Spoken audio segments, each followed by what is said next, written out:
Oh, there I am. Welcome in to this Kings recap show. Rami Makloff with you after a huge 127-120 win over the Cleveland Cavaliers. Nick Cattles and I on Cattles and Rami today said that if the Kings can pull off this win against the Cavaliers, who came in 8-1, 8-1, and one of the more impressive, hotter teams, if not the hottest team in the NBA tonight, and the Kings cool them off with the 127-120 victory. We said this would be a statement victory for the Kings if they could pull it off. And boy, was this a statement victory. Kings pretty much led from wire to wire in this one, from start to finish. And it was a aggressive, decisive Domantas Sabonis early in this one. He did get into some foul trouble thanks to a terrible call there in the first quarter. I don't know what Domantas Sabonis did to referees. That a guy fell on him, and he got a foul called on him, and all of a sudden he had two fouls on him, and Mike Brown had to pull him in that first quarter. Cavs go on a 9-0 run, but you get out of that first quarter with a 5-point lead, and then in the second quarter, you just add on to it. The bench comes through. Malik Monk with 7 points in that quarter. Chimezie Metu with 4 points in that quarter. And that was the start of a theme in this one, which was a total team effort.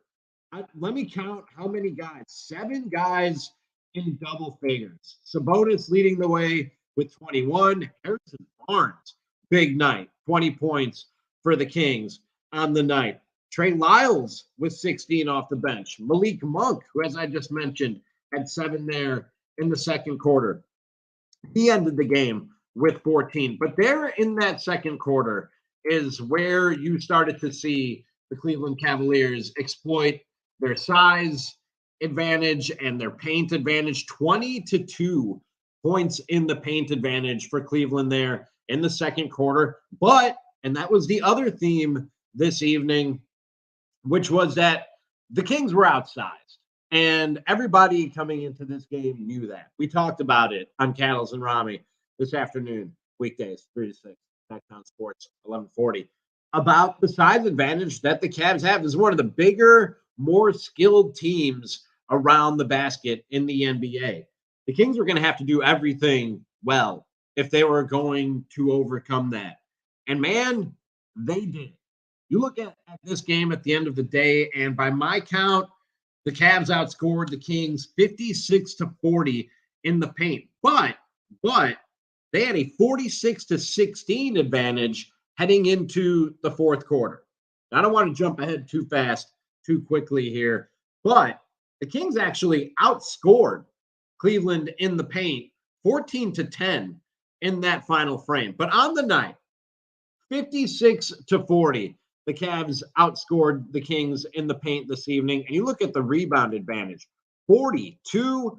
The Cavs out-rebound the Kings. You look at offensive rebounds, 12 for Cleveland, 2 for the Kings. Too many second opportunities. But to overcome that, I thought, and again, said this today on Cattles and Rami, weekdays, 3 to 6, Sactown Sports, 1140. I thought 3 guys were going to have to go off for the Kings today.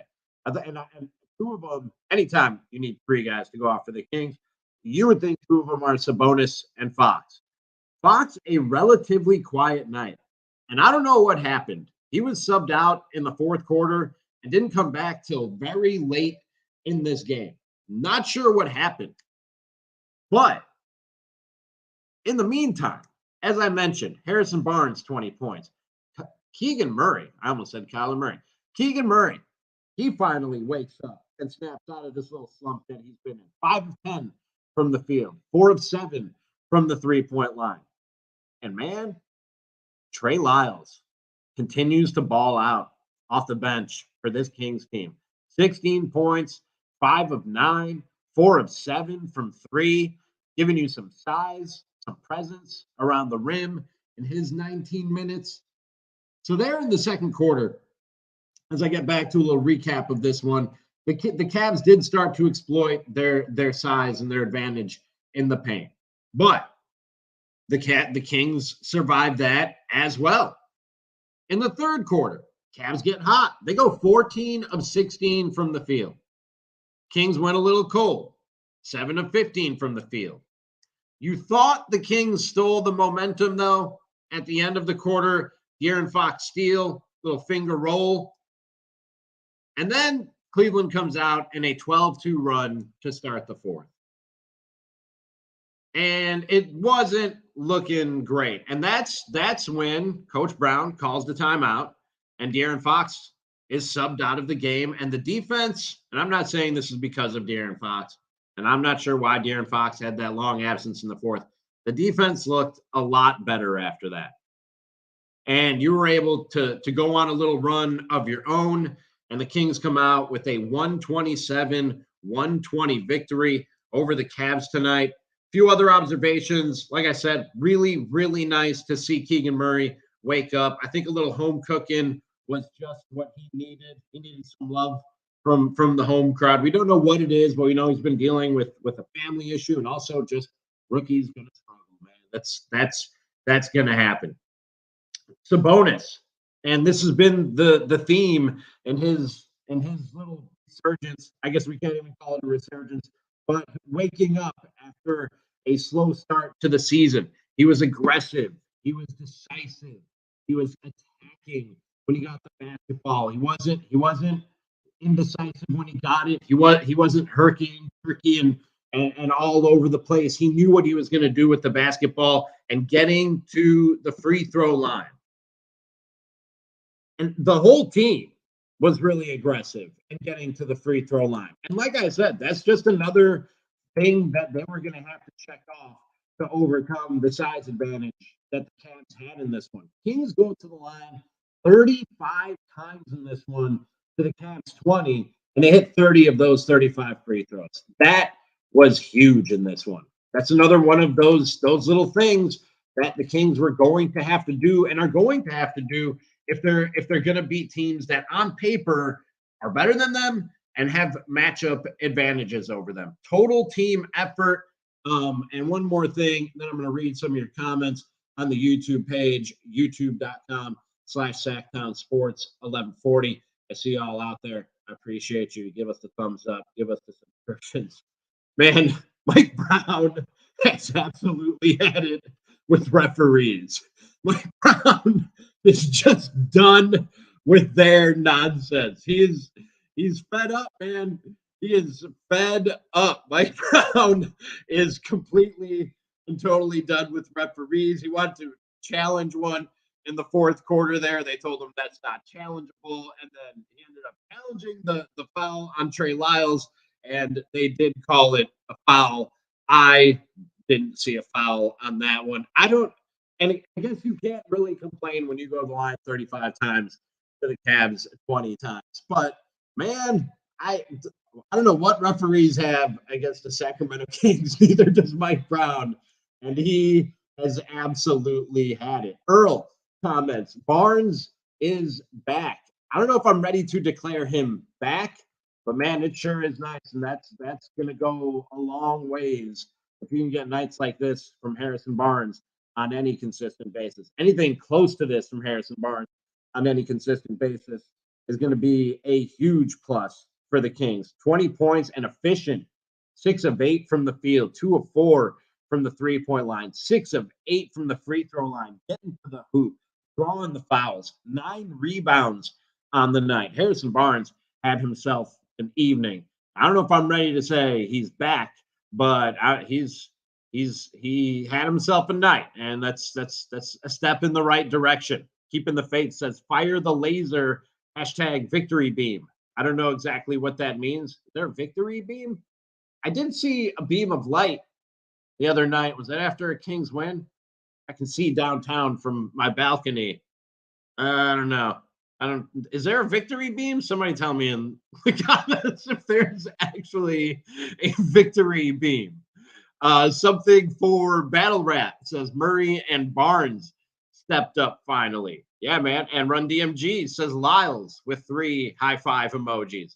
That was, I mean, they're right there in the first, I don't know, within the first 8, 10 comments on the YouTube, and keep them coming. I'll read a few more of them before I wrap this thing up here in a little bit. 4 different names mentioned. 4 different names. You got people giving shouts out to Barnes, Murray, Lyles, Monk, and that's leaving out the leading scorer on the night with Domantas Sabonis. 7 guys in double digits. That's a total team effort right there. And that was a team effort and doing everything well to overcome the size and paint advantage that the Kings had in this one was exactly what the Kings were going to need to do. And that's exactly what they did do tonight. Fong says, Kings show good fight tonight. Mike Brown, leave those players in closing minutes who wants it more. Good to see Barnes and Murray being more aggressive. Great team win. Let's go, Kings. I am curious. We'll keep an eye on it. We'll see if anything is said about it before we get out of here on the Kings Recap Show here on youtube.com/Sactown Sports. I am curious what Mike Brown is going to say for that long absence for De'Aaron Fox there in the fourth quarter. Again, subbed out at the 8:44 mark, and I don't think he was back until within about 2 minutes left to go in this game. So I don't know. We know he had that knee injury recently, so maybe it was load management, or maybe that thing was flaring up on him. I'm not really sure, but I am curious to see what the explanation will be for that long absence for De'Aaron Fox there in the fourth quarter. Josh says Fox, Monk, Herter need to be in the starting lineup. If you ask me, I mean, Fox and Herter are in the starting lineup. I don't know, man. I really like what Malik Monk is given to you off the bench. He's really a great boost, and not just in the scoring, the playmaking. And man, Malik Monk was a force defensively tonight. I said it. Malik Monk was a force this evening. Run DMG says Sharks with freaking laser beams. That'd be cool, but I don't think they have those at Golden One Center. But man, what a huge win! Yeah, Gunmai says 6 man of the year. He has 6 man of the year potential for sure when talking about Malik Monk. I mean, he did it all for you off the bench tonight. And I guess at some point, when a guy is that good for you off the bench, you almost do have to have the conversation of is he somebody that you have to get into the starting lineup? You do want to have your 5 best starters out there, 5 best players out there, I should say, to start the game and to close the game, obviously. But I really, really like what he brings to you off the bench. Josh says the team plays better to me when him and Fox are on the floor. Also, what about that block Monk guy? Yeah, that might have been the sequence of the game. Monk in the fourth quarter with the block and then getting down to the other end for the corner 3. And that was one of a number of times that it sounded like the top was going to pop off of the Golden One Center. RH says just left the arena. Wow. Yeah, that place was rocking tonight, man. Rocking tonight. I can't wait to get out to my first Kings game. I'd have to get out there this week. Are they home this weekend? Might have to get out there this weekend if they're home this weekend. The As One Addict says when Cleveland was making that comeback, Fox kept settling for jump shots. I didn't like that. Donovan was taking it to the rack and getting easy buckets. Fox needs to be more aggressive in those scenarios. And maybe that's what Mike Brown saw. Maybe De'Aaron Fox wasn't pulling his weight defensively, but for some reason he was out of the game for a good chunk of that fourth quarter. I'd like to know why. Marcus says that Metu dunk was double fire emoji. Lee, great team win. You always want to play your best defender down the stretch. Davion came on and set the defensive tone. Yeah, man, Davion Mitchell pulled some weight tonight defensively. He was 3 of 6 from the field, just 7 points. But as a comment there said, great defense off the bench. Just a really, really great team win and really a statement win and and the best win of the season, hands down, for this Kings team. Hands down, the best win of the season. And I said a couple days ago on Cattles and Rami. I don't know if you heard, but weekdays 3 to 6 on Sactown Sports 1140. I said yesterday, I think this team is ready to bust out. I think this team is absolutely ready to bust out because I saw some things that they're doing very well and some things that they weren't doing very well, but I didn't think would last. I didn't think Keegan Murray would keep struggling, and we saw him wake up tonight. I didn't think Domas and his struggles early in the season would last, and he would wake up. And we have seen that over the last few games. I didn't think that referees can't keep taking games from you night in and night out. So I thought that would change as well.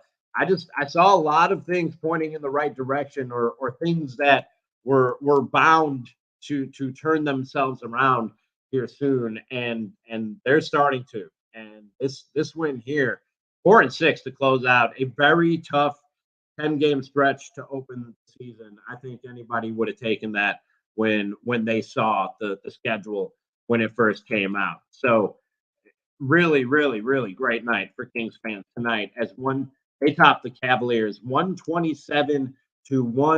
The final, Domas leading the way with 21 points, 7 Kings in double digits. They get to the line.